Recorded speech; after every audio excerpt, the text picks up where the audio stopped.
ida sore gonu sugandi na kun ngari kun kama nuni korosi aywa surakano gadi ikapalle mukube nugawo be atro kommeke di nonga kake de gima kommeke di kunna nonye aywa ille nga kere surakano di soro iri mo gonjiro di kun challi jerege nan challe ida salli aywa surakano di khirini ko humame na digancire nya koni dangane na koya jama goboy hita yaari jama rogeha ken kan tahibon dini ate hinu na golle nyamaga aruna ampam min chogondi andu kam ayna dutu sey na tuta angeru de kebe batenga hike ga khoto ko manken le menya ganani anci grande bere angana anci grande bere sigra ke watu yo jama gabe wanu ngani kun jama gabe no ho haman kullunya bawri imanu tanu ngani kaman kullen kaga na gobo akana nya gidin dungal lenga angana re aga dipene me kamma anga kawane kene kaman kulli dingayde aka ko gidem mo o soron ka findin yo akamen na takata hontani na batendi awakem mo dara hankenya gana giriha ada sudu kana awakem mo hadi jiwun tenya agani yende jisokon to ngame manu ken kaga ran ta hoto klibatendi yo ay kumbenu imanu ndima ikum masala nga ho gidin dungal lenya kamen na tare ani sehini ata khayni batte kere ngame nganari ji ke ga ki da dingira bera nonya sehini ta khani batte kere hankenyi me kaga nagiri arawa khodondo sokunundo ikideru nya jokki kamata yo ka anti bakka imo kedi aywa ine hilun kina allah imma kenu allah gana khanu ide ngida radigan ci gabi ko ni dangani yo kempalle ide mo onchirondi nambo katti sorokwa aywa nanti wi gashanga aywa ida bugu batebeli soroko santati idangani nanti salamu khada gajangi ngara khara dukino khara dorandi akana gajangi kungara bawri khaymanke kedo ministre hore odi daga yoma izan khara gajangi ngara bawro kunta mullo ga janga kebe ga dangi kendangi serebe no ga bolu yonkindi kendangi no khara dukino na kharaga oda khana daga katti tunkanyu nga aywa anasuluhunya oda khana ka akada ga soron na sari katta ga debunga ewa okwana to debundi na nyi gajangi mado odo menaka yo aga madungira khayme oto ya mpunga gai yo ho honta oda ka bakame ala hiti ona kanyama yo diga mutanan to maka aganta tike aywa surakanu gerkem mugu asega inanti ididaga yo ka kibarake diye yo ka butu ayille idu jeregeni khari agidu tirindini bawra asega ikenanti hike gananya agana to kundu arawani ni ikumpa kinye ikarranye yo khati duri meni bane sababun cigi aywa ikhone kero dindani ikunga rege aywa modi go kemarge arawani ni modi go ketina mahwa de beri da kende beri makenga hay ida hokende beri hibe na sababu akega kinya akempalle ida nto mondi ida baka modi go kega hinun ko bobe andala maga aywa kisule minni kitana kempalle amadu ga jangin Allah abrisidi adi soron brisidi ega brisidi ega serega be yonki monon de hadi soro gonu kara sorokani mi gasoro kudi o kada gumonde Kenya ko atike kota ni kota ngati khantendo sere sage nga bakamel ken kota ni kota nga siamba mbaru nga tuguni min honu nga kengeni horenga maremu haramare men ngana kenu angana kenu nanguru wuru yake no gondi Allah wa wurnu kanga wuru ampallan kambo ko kunkun to khoti halare solution tam magalla ka kunde ngene tekane yo hingana khoto kebe gan kawa de berni Kenya de berni mare mura bonon dinde de berni mawru ngarono ila ka jangin cigindi wa surakani di soron chage kati igirin kapenga sarabu chinno an toydi bawri kumu manjuni keme sere ke ni soro sikia mo ida soro hildiraga modi keke ni jambante ay kenta jatene ato surakani me aro soro dantanto aywa isu jate nko humanten no tample do soro karaki aywa surakani me gari jate laga ati dangani ati hogabe bugoy yo hogabe bugoy kunga agebe ni gar kebe bugoy di aywa iranta jatene yo ga ijama ke kamana tan lo kenni ni kun jamanga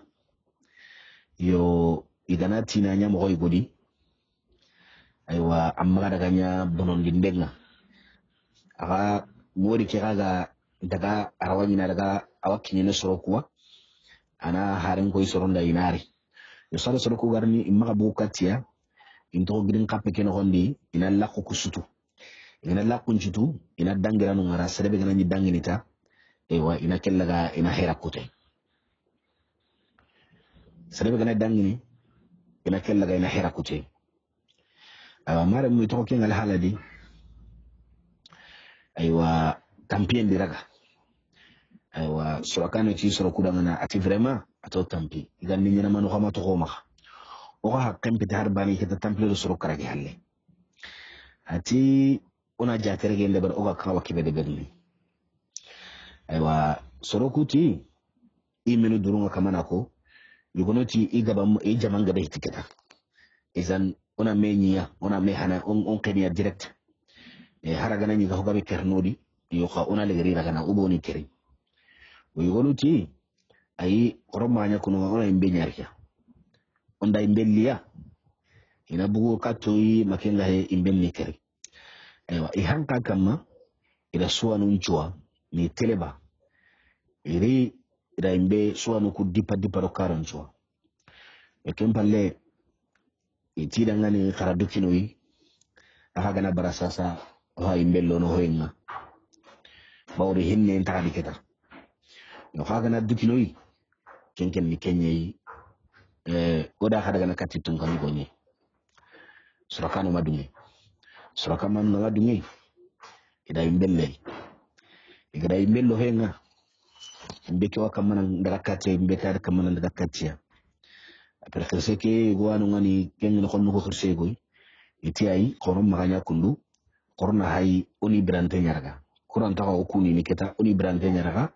o diganati ni tunganyu nga kenni ifurdonia kebe gallinga na kende bere aywa ihanka ken kamma ira isayna imbeke ken keri aywa sorokano de isoroku iri garaga idaga iri ko soron kutuma kenni ni dindani ado dawlu makane ide siti nempalle wuro ke garo ikonyimme inyagali burungani bawri idiraga yo itikati illa na kerne ina dumo na kindi hila illa na kere birambe idina daga kati tunkanuguma bawru ku warage kuren kuten ko sede saw argajangi ngara hay mangongo ma haga gajanga dia batenga agana kontine gajangi ngama kenga khana gajangi ngara makenga hawona ku hera kutukunga ewa kun kaga betini dia batenga gana khana wara kan wallade yo kenya nyagali ni maga ido yige ngami wa mandene wa kontinu minni kenga ni dolonga maygono gatini chimichama mara mu ido kenya mandena mi ido mandena mi mandendi kita legernunga intaga do halay ibana be sugari bat barake dangani tirndi nanti ona kanko tay kunni sumuna ya daruwa yogono no ngani me iranta hari ya hongutu ya gampetu kuna utu iranta kai minne heti go hore golle na mini haramare me anga honya de berna gamba kam gondi haraga na nyidina ga heti sarago nyimme barakenga no serebe nu ganani ijangira ijara bintonga te kumpino arni sere bugeri ina hakle kita ina tunanti ko heti hinu benu kan kawa de berni ya wasoro kunta to kita igan kawa hibe me de berni ido mande kewami ay way gono no ngani brige ne medwa ina soyi ni kasindi hakle tan ho ikun kum ma duna sunu gawanye ure dun kiyai na ne duna ro hin duna dun ko ngahinneniya isi tinteke surakanu ariya ke hayi tungaji wonya sitin dan bay kundu adi gida tungaji go di ministre hore idi kurallemu ati khone nan ati koko ati ankin na milingar ki khibare di on kawa meli bana de berni sasa bawri irora ga desa iga kebe nyanu ay min mon takento mo to hono nan ti khairin ta ke halle o wana to khima yanke bakal ni milingar khone taranga ati tata ati wallahi mat ati bawri o legari halle yelinge akana ilimna mbucinu ma ga sangana te ganaro na kan cancangin nondi di bawri angana mbugo nanti khirsunga ti lemunu nanga kagemi ke yelingi dangira kampi mo nyadi yelingi ngana nyaga na sehi araganta ka kampini lemunu nakella ganade kebe gallingi danga wa kenya ne iro kura ga desa iro sancangin na kan cancangin ati kento kiga hewo de berne surakano ci ati ken golle ne ken bateri surakano simme ke jama gore kundu kengeni arabu no kuwa kusuko humantem pakle mi kunya kama I mankon ni kunya ikunya hakiteri igonda se igoma yoha gelle hara gana ni gana to maka sasa deza himbono deza ni to maka ke himbono tenye yoga ke soro su ko mantenga ya hana di kumbe batenga kun kaso har ni tora kitari kunya batenga fokina mo sera areji kencho tunga bannan kama na tu idan dana sunti ya Allah halle ano keda watun hangangunu ay mero concentration ngame awaka mana mame awamma mini ahitunga tono harame heden to en nogondi surakano tellement ka concentrer Allah da dema kacinu rakacin kutuba kitemu rakacin kutu kahir nu ko ma ikunyi giri ku siti mobe serenya gamer na luku wasa ku maranta do wasana serenya gamer na luku wasa iminuranta do wasana khamar me serebe anji kengana ro tanadi Allah gahe anke nyaaki kane sembe nga hobe tanadi Allah gahe tunka bannanti kun kamanu masaila ngani kwebe tawa ko serebe gana samba maranjane kompenya tigiti duda ngani kompe bawri kompe ni serela ngani suturo dingirai anca kanu nyanga hesene wa mo be galungan dalu ngende na kenya nanu nyai wanki den ta kunte holla kenta kantenganga yoha anke nganji kello serede awrede ken kamanyani anke protesine bakka hinunga katunganti serebe kan jikello hodi kumpinu karanga gana nyaken ngallaga heta kamanna tunanti aji kenjem beranya dingira ko serebe gana samba meranjani laga kompe samba meranjani ke bomma tukata ma songa kanenda tutini samba meranjani nyaba ewa ho hongelinte igwani ewa aga gese merini dingira nunga gese ke ala antenya ni siringani anene nyani awaro no dingira gabe kubun no numa sollunga gunnendi kanundi awa partu aba marankan ne gatini ala ka gese dala kenni bamrankan moderne kame bamrankan to tananu way kenga heti no ka bamrankan moderne ko koni yatini ala ka gese dala ti alla gese mirana angana tanna facal son kanne ndi ala ka gese dala ti alla gese mirana aywa hoy gwane ga gese mirni aywa khomi igatini film ke brangana ti khom hamza film ke gidin ko me ke be ga ke nkawancana nanti kenno khoni faringano ihagari gese makibe ni arakenga aywa ken gese mene wala ke tisrebe gana anji kello hodi alla gahiti protection karanga anke masala nga ko serebe gana kenya tikiti dudo ngani kompe bawru ho gana wana rakempo e bonon ni bakano hangella wa bonon ni jilla wa bonon ni mbella bonon ni gulla la bonon anga ho tu raken kompe bonon ni isan awo jike sembe ndaga ndamma yoka kuri jikello alla dis alla da dema rakacin kutu kacin kutu balle arhoni nasa wa idami wasa grami wasa wasa ya mulin chene medanga aywa gideketi khone langa ado jaman kutenga ati hakilla iguya o wese waka khrono mo gontu imma daga sere do aywa ka I hakilla ndo hongeri koroshinda no kuri tina soro siki kere kundi ina kunyira mullondi delle hara gana nya soro ku gana sere ne duwa igana ira mukungiri ya intaki koroshini iwasimana komo uron kanika iwasimana nanti ikapalle mo kwani kwa igere kenko dawlu makani ti atitata atike kakilla kininge melaka ato ma kende bari ati pasko gana to ku kerni mankange na to bakkasu soro ku gana sere aywa ago seremo o keri o imana du keri ngiden tabanga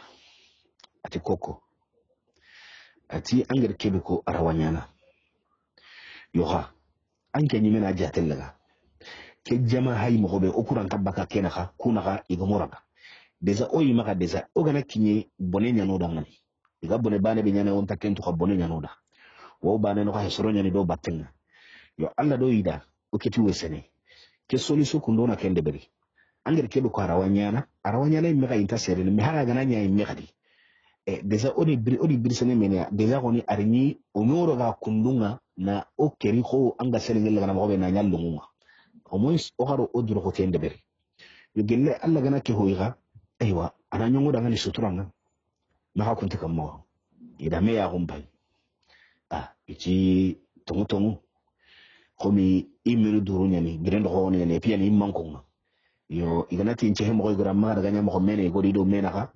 be tongu ko ni fahamun tenyani ya ge kane yo hakkiga hakilla be ko arawanyana kira gir hakilla be ko arawanyana yo ha ki hakilla bani ken ni gire ki hakillanga ken na sebeti su kenya mo na tunten mara muslima ukraina ma igare ken diga me ko ira me famu diga me hamu ira gollende bere ko sakane gira ko mobe waya kunchiro sikira mulondi kutu ko adi batenga iwa kamana mulli mi gon tibaka suru kudu menaka mi garni dingira goy ni sinu gon wan ga kunchino wasitin to nyen sakane tira ngani tinchigi kusinu beno hake isoro tampilero isram bakbe ni tampilero suru karagani na duro ko ina tampilero sinu karagi mulli nangasa ido kunna mulli mbugi na ina situ kunna ina jambandi bawri jamake ingaba serem makasere nani igina kayana sinun kamma igana daga gelle har gana sere igana dirri batenga arawani ni internet kita yo har igana di kita kadi yo deza ikungina toujours diga meke bigi ma Kenya ni na Kenya ri hakindi igana ri har kita ni ama bono bawri ni naka yo Kenya ni ngoni ibugu jamanga ben naka irawa hisini honne hari ganani yeni ni awani ni hari isgara non de bere ko ne ke ken dawlu makana atitana kallenga kemme nyagari ni mellaga yo ka jamanya ni asuda agere henye no meke honi kemin ke mellaga tata ogana isinu laga kundu sasa kundu ogana sinu kuraga okunta sinu kutu arawani ni sinu imaga hibe ganju ku sinu yo sinu ku meno aranya na bon inari rege ga na rege khadi desaira nyiri ora isoro gon keri khadi o shitenda ngem palle keni butten talampo ndina irini gollo bure nyanga surakane ti ati koko atankilen ta honde atanga simeno hoyi ngasimene kemme ati me koko and aja tellaga kesoro so khale anten no ko o ko ani manke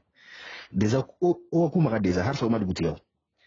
izan ihonya no isogonye idan sari ga ginya no sogonga sulso be gano ngana ga hiyo no ndimi hinu ku hilani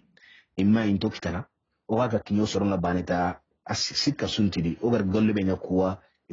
iwotu gen srebe iwotu nantiranta sikko kane o ga kinyo soronga yo kenni bane yo ka gella gana ni gadi o ga maka kinyo soro kwa iro ni kingandi yo sari go ni no kone o ga no sigira ke de bernade ke bane ntamulla o ga me sokri daga menna nke khone di kiangeri wa njikki sere maka kiya sere neka kan ne ke dingira har kengara uga dangi na no hana kebe Allah ro suturi asen Allah danga ro suturi ne kawo na to na nyuma hode bere anyana inol onosi no sille gana de kebe galle ngira ne kenya de bernde an kaga na selelle serente de na senge adde abba ara kenta koma drasi de bende bala gudi bawri ila Allah ga ranci ti selinga nyana ewa har mbe kanji mengana khanwana nanci fi benne nyen no ko be galle ngara daga nanu ni kolla gomu nyi megana gri nallo no xollu nyi lemunu nyi menu gana gri kebe galle ngira di kenya nyana sakate khirsu yoga kituga wose ona hode bere ona kisi mahari gana nyoni ni o har hode bere ku hilli banani ida me hay khadi toujours akhanya ke mo benani idunge ila sinu mutu idaga Allah bi suturi suruku ho hosu ima sede yoga bu jama kenaga surakanu ti khadi ati kharaqa khut qasar wala tun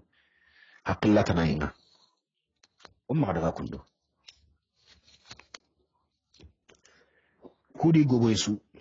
tanente de parce que haramaremme angana kenu kebe gan kawanyana wajibi nyani kenyana waranga makkenwa kebe gan kawanyana kenyana idan lime nyido kebe ken gajangne iri empalle konno ndai sainanti wahinu de berni Allah madungi danga kenga yo amma daga kundu haro jamanga magobo tampilo soro karagiano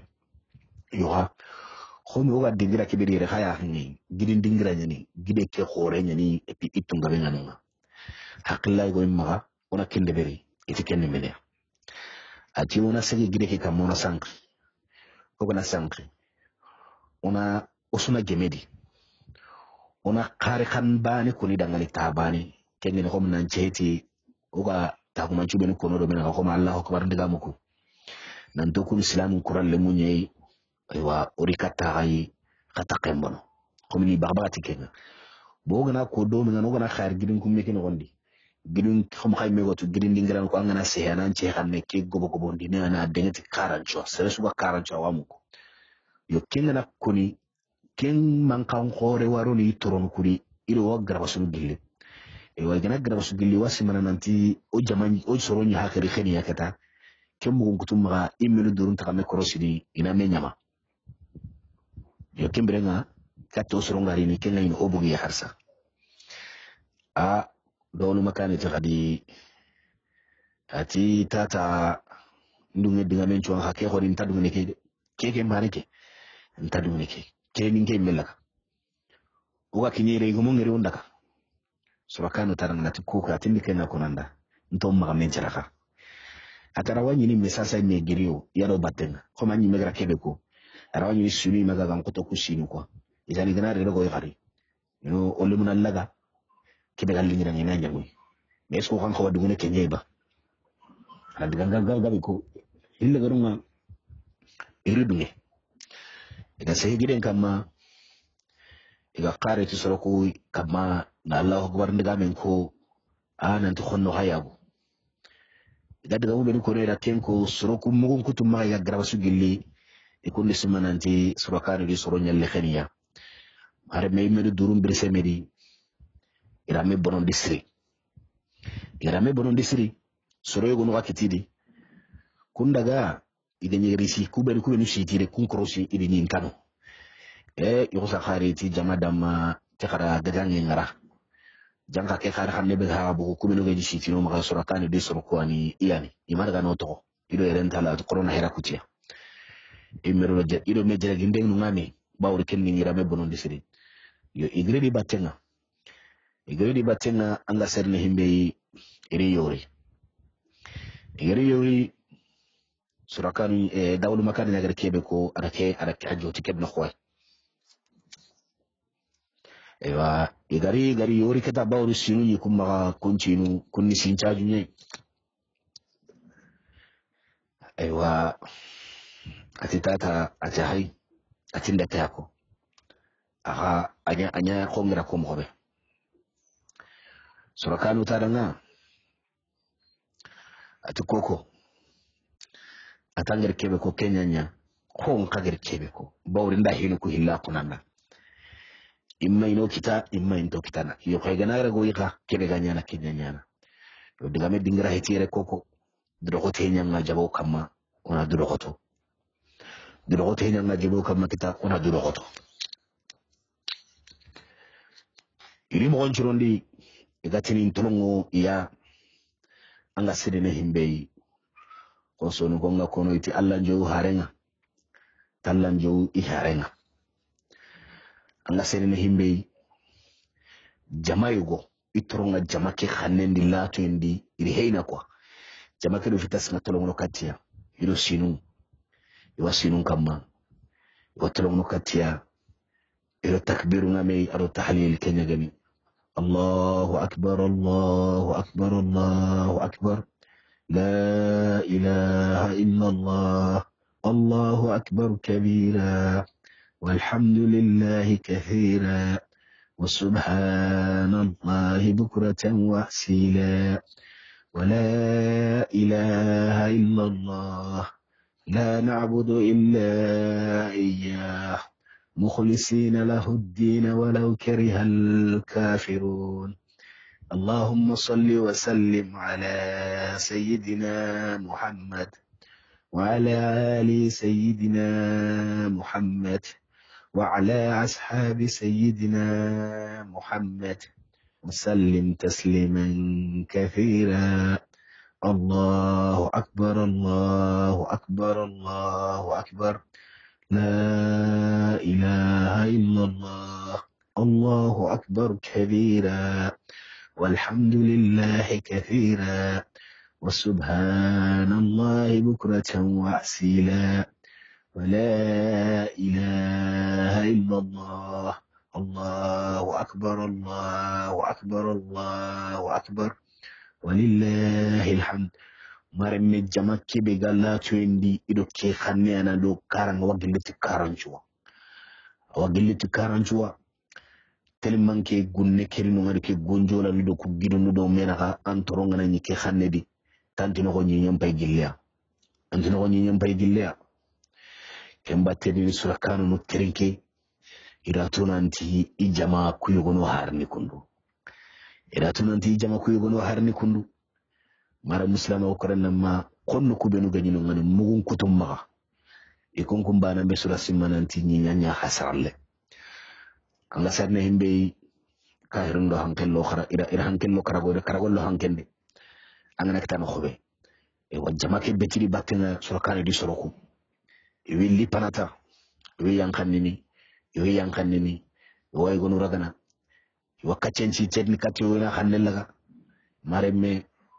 ida seregabe bonondi iyonkinde akota khonno kudi mawrongaro ida gajami ngara aywa solokani di soroku igani dingira we no ngani wino berambe tunkangari lenkara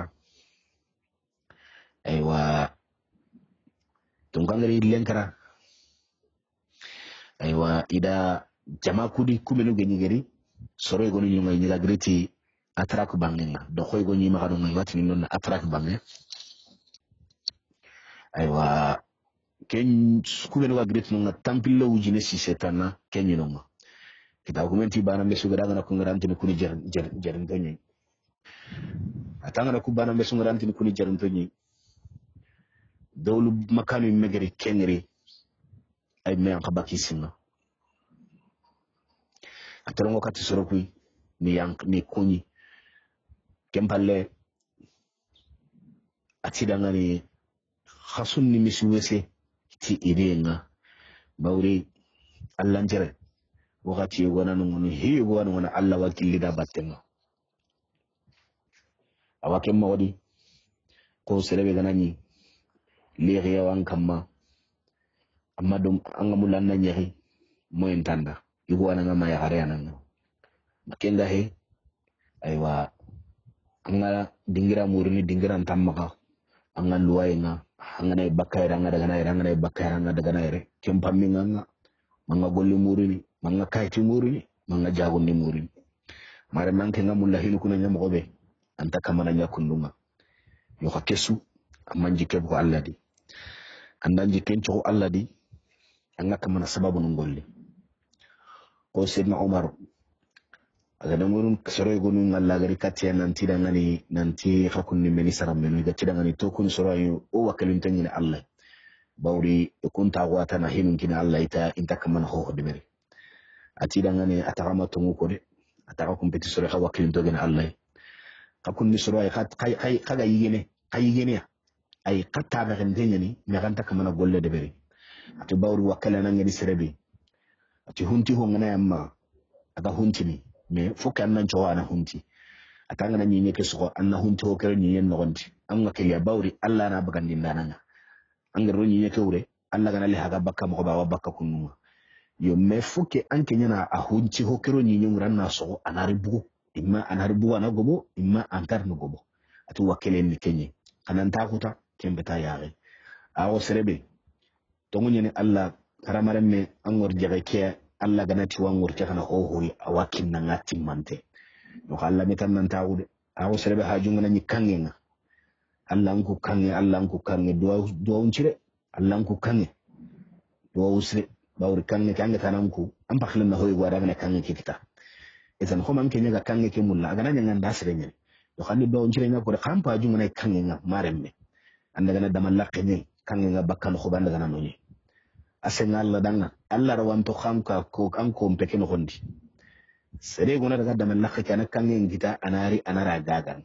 o we gona kangen cagara mi adangin te anari anara kina ke sura wadde garni yoha am ba juke ken kama hama kita kundunga o akara sababu yego golla gara kita idan am ba jumane kangen nganda gana damal lakka ne makinda handa ganga madaga damal lakka ngana golli kangen ngada gana no khoban daga kanga gara masrebe ga kangen gagana sedebe ga kangen gagana annaki na kaman tembre na annaka kangen kita Allah ku kangen Allah ku kangen anken kani ato jahangallu nya nondi nangallu ma jahangallu andame Allah ku kangen antabaka jahangalle nondi ngara mangir kangen kita jahangalle ke nondi su seke sere go kangen pagairan para kita sere adangin tenni sere anda sababu yo golla gir kangen kita agari no ngani kangen ke gairan kagra utu yo ken ka sababu ke go yo kama to kan battende idan kenya ni Allah ncoro ku haga dir kumenu ko kaytin kibare gana ni serebe golli nyan kibare gana serebe yakke kibare gana serebe kinan kibare gana serebe len kibare gana serebe aywa tarende kibare gana ni serebe golli nyan kibare gana serebe ada ho husu wati no hinu ku gona na rawalli khinan kamma iblis wanya gana himmeno gonu wallan gure minan tan na kende beri mara kende beri terenge kati Allah ko musulu ko kamana nyamere khanchuru ku benuko galla diga mo ko benu kinyandi nanga ga faren diga mo ko benu kinyandi nanga da soro sulu ku diga mo ko benu kinyandi nanga nan terenge anna seberi anna Allah nya ga anna duwa to yo khani mena giri anna sababu ke ya hemu mare me wuce ganay kala Allah warnanku manke ni megatin kama waseke aywa dawul makani ti soro ku daga ni atakhasun ni misi wase bawri Allah ni dandanon posrenga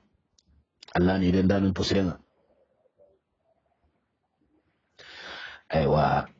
ka soro kuri yenga kendingira ya asaba ngani kebe ay ikapallo mako benu gari sasa iri yencha babu nganya kebe etibirambe bahram yimmanke ado rastu muqayyim manke aywa ado dawlu makanu nu igira nyagar ke kina bawdo xomi ku ngani rini yar kasake gedi dubatana ke gedi hera ke ko iti ikai kallu go kena dawlu makanu hunu krike aywa ken kina ke aywa kennan to kureke na xamma ko kureke da ko wala bo kenyugo ado kurebe ga greti bahramu bange kenyi manke ado kurebe ga greti rastu mu bange na ken kay manke ido jamake gani daga na igani tono no kati Constantinople ikinye mbale Constantinople roraqenga ewa irani qonnuku ila debel laqen tage kala debel laqen churaga ewa nan tege khubun kamma ado tege kamma aywa iya renga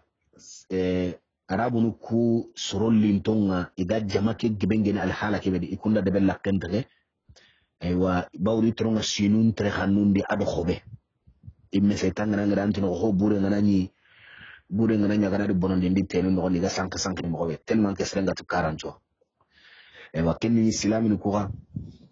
irin toku yugon wakamana qur'an kharamu de beri yugon do subhanallah ko ngunu ngabe ado ko metanam o yaran kaseke du batana ke kenya ndaga na hera ego kuti kadangani nandaga ko bawru soroku ga tolongo debeki iwotu nanti kusoro ganaro debeki no su i harni bonondi ndi khore atbe ewa akosan tarikatia ti oy manke atan nanto wa danger khore an gondi ko wa harati khore an gondi konno ku benuga ato tele ku kam masasa atani mena atira ngani tina ya ina mpainde kati dingiranga no kuswa gani no kukamuranke tanga nyini jamanga benya nanonga wa gajanyo ku burangi maganonga wa soroku i jamanya mpungu oku jamanga aga kwa mana ko silame kurana nto khonno ku jamanya mpungu ikun jamanga kemeta botarawa nyini soro buru yogonu wano ngani kullo idi na hinu yogonu jagande lebere kungri karabe dinu kwa na karabe dinu ku sere warama anoko tarawani ni kunyu gonori na ila tunanti dawlu makani do waziru dindani ministre dindani ado surakanu ntaja makere ewa igawetu nanti na kunto jamasu kane ken jamanta khosene ti Allah idenga awa sugi na kasuni duro ko tonto nyede me to be bani ga surakanu me bani kella wa kure gabe khosono me rawani ni sodoku burku daga kinyande nanti surakanu do dawlu makani ntona idan ken kagana debere anga nyini irawadde mandanu kisanati nangiriti karanchowa ken kaganare kunganare ke hiya atanyana bonon ligabe ayde wajama ke gadi o imme jama ke gadi suro gonu gana tuwa nanti surakanu ado dawlu makanu ado dindani intake noy anga nyini gan kawa gajanga mo be intaka ken deber ni de anga nyini intaka deber gajanga deber ni kununga de yo ikun kagati kara de gai onte tu hibe ganyangi yati nunga nke koni maga kara hera kutuhila kara kunya nokumuru hila kana ituhila kembire kaga gajange be debet na fara kengele ngene bo akengere kenko parce que kenko no imaga garo debe ke diga debe ke karna yo ga amatu nanti parce que kemma ko kun nkara deza kubanu ko surakan no nkara deza bawri ila dinano dawul makano daga surakan no soro bucinu ko ben ga tawda kullanta ko soro nini yo amulla soro kuna sage katinunga ewa soro gonna sage katinunga ewa konno ku be ngam ina ile ko khani ni khadi yo ikungere kembe gabe mbu iti tongu nyani ewa ikhusanta tampille ujine sisetana jogondi la kembo ko baka jamake ken tampille ujine ke iyam tonongo katike dingira me into tigati karabe kungun koreri yo ma alla ganyana igare ni igadi jemiya ati iri yen sababu na like dingira agemu kiya na sababu ati bawri yani kasi kenya gara ko batana kenya gara ko nanti arawani ne hakun kanu qonnun kitende deza iraga hayaki quoi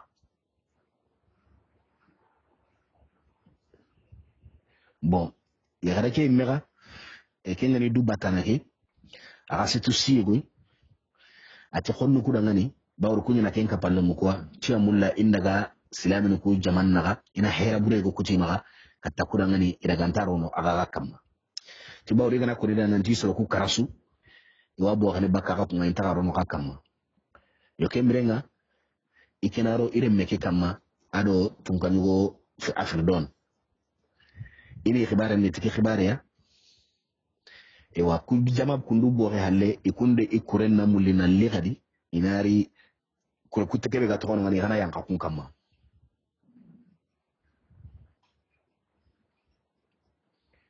ikana yanka kun kama kempale yaran kasake bu ala wuchenya gatrana wat awakoni dudi ino gondi nantara wani islami no kukure isage ikhosonte yo hakinga tinti ya birambe agratu nanti ikure magose imakenwa amakane giyangiria aywa agusanta hoki hu itamaga tanti no shaytan nyen shaytan be kana muruti aka kinya birambe akusan tay line ne lungo ni nakadi tiya tunka rahmanu kurallemu tiara duro goto kandaga konnu ngaja kada duro goto kandaga konnu ngaja ewa kuranyi manke go yinonga kengeni bahramu akengira ngeri akenyanka magare na li arge tanun ciku atara ngana Allah wali ati mene khibaren nam kampalle ati maga ali hala buretir ni ndende bere ati bawro ga daga dingira ke do ke ngani ati ya gasuro ku gir khalsinu mutu igira khanunan tu wasagene ay wa qonnu benu ga yinu ngani kunyam buguna li wori kamma ti sere suma to hasorondi aganta ti tampilo soro karagi aywa agarkem ko ya akenda ya kan kasgetin nanti ari to kan dingirai aywa agari to dingira kebe akenda ho ko nanti an kawani ni ina ken dingirai bo bahram ke gari kenja tere yende bere ati ankin pari ken na kulate be kunduko ken ngati do sasa na kan ken na kusakinere anken Allah ra komisri kasenna ko Allah da nga Allah ke be gara ni nyon gusanda ngani ki baragille Allah ga keta tarna ke wucen gondi ati bawra anken ni woli goy bo ati ogere kendi game mugu o joti siringani ora ko diga min nanti la hawla wala quwwata illa billahi al-ali al-azim nanti heran tasreda semmen tasreda agantati Allah bane heran nunna Allah ma semben nadi agana khanuga ina hera bucinne serbe da mana sembe bucinne serbe da angan katina kebe de be da nakende beri akendu ngeno gonde bawra ani tulla tunga kallangun tenga tunga urigin tenna yai awor kenko kibare ki aligo sondo mendi aywa kenya sabu ngani oga tolongo dingira kei aywa ogedi aga kumpeina kengeni dawlu makani do surakaniya nyagali maga aywa odo khannen ganguti tahlilu kedo takbiru ma ayi allah akbar kon kedo nanti allahu akbar la ilaha illallah allahu akbar kabira walhamdulillahi kathira wa subhanallahi bukratan wasila wa la ilaha illallah allahu akbar walillahi alhamd nyagali maga ogaro o khanne mututi kembatenga aywa ori mo garni kinye ke dingira kundua aywa ora gohonde be kebe ogan kawade berni aywa igra ken diga ko aywa diga ke agadangi alhala nuko benudi ida dawlu makanu aro akhike ni drone khannun chumusumbu yo kibarnu benu khala dangi kama kanu ngani ya harakem mo gonunko aywa isukafi kibareke kempalle iri mo gonchoro ni nan tongo kat kristantiniye iti bawri oro soro kutono ngani aywa ka ono o jikenche mbende Allah subhanahu wa ta'ala ya kemme gani tunka mo ontenga khibarun dana gani hakenni dawlu makana waslamin ku tallanche betindi na wi kendondini ni tallancha gondi sugutanu yogono ngani dawlu makanu ma kamani hannen ketetu kenga sugutanu ko ngani Allah tigenga ado Allah mamenga nasukak agen ku kutungani inimisi wasa ni sembendi titunkani denga Allah gana khanu aywa ido dege ngami aywa iwatolongo kati khonno ko dingira bangenga mara muslima ukraina ma aywa ujino worono worubana khisa ngoger kebe kitana Allah ko kenni kiyai Allah gana khanu inshallah ko tatana moger men maslamu nda ko tende aywa bawri kinye nganya katiken dingira nga tunkanyugo sahara yaro atampi gollu ngabe ngamaga aywa amula na khisan kutum terinka bawri harake diga min nakamana abutenya kandi akenyi ma kamana chimme gollu do ni denyi kamani deberi awa kamana tallani misi yo ka hakle nga masala ngen kutenga katakudanga ni kebega nyana kenarinya aywa dun sahara zadu kengeni tunkanyugo khoreke yakenga khibaringa jopere kubenu batte at sahara yaru yakke sahara zad ati ikhone dunya zari danga ati koko ona hay ona masala ngara kunu bawro khonkonda tata wutu dunya zari to gidenda ngana ati tata tam masala ngulinge ati koko ate andi kiamugo masalan kutte angana kemugo angarna fahmi kitedi maremu ururu ille kire ewa alla kana hanu tata inshallah mo garmi masalan unda kutte ni hadu terinke sire assalamu alaikum wa rahmatullah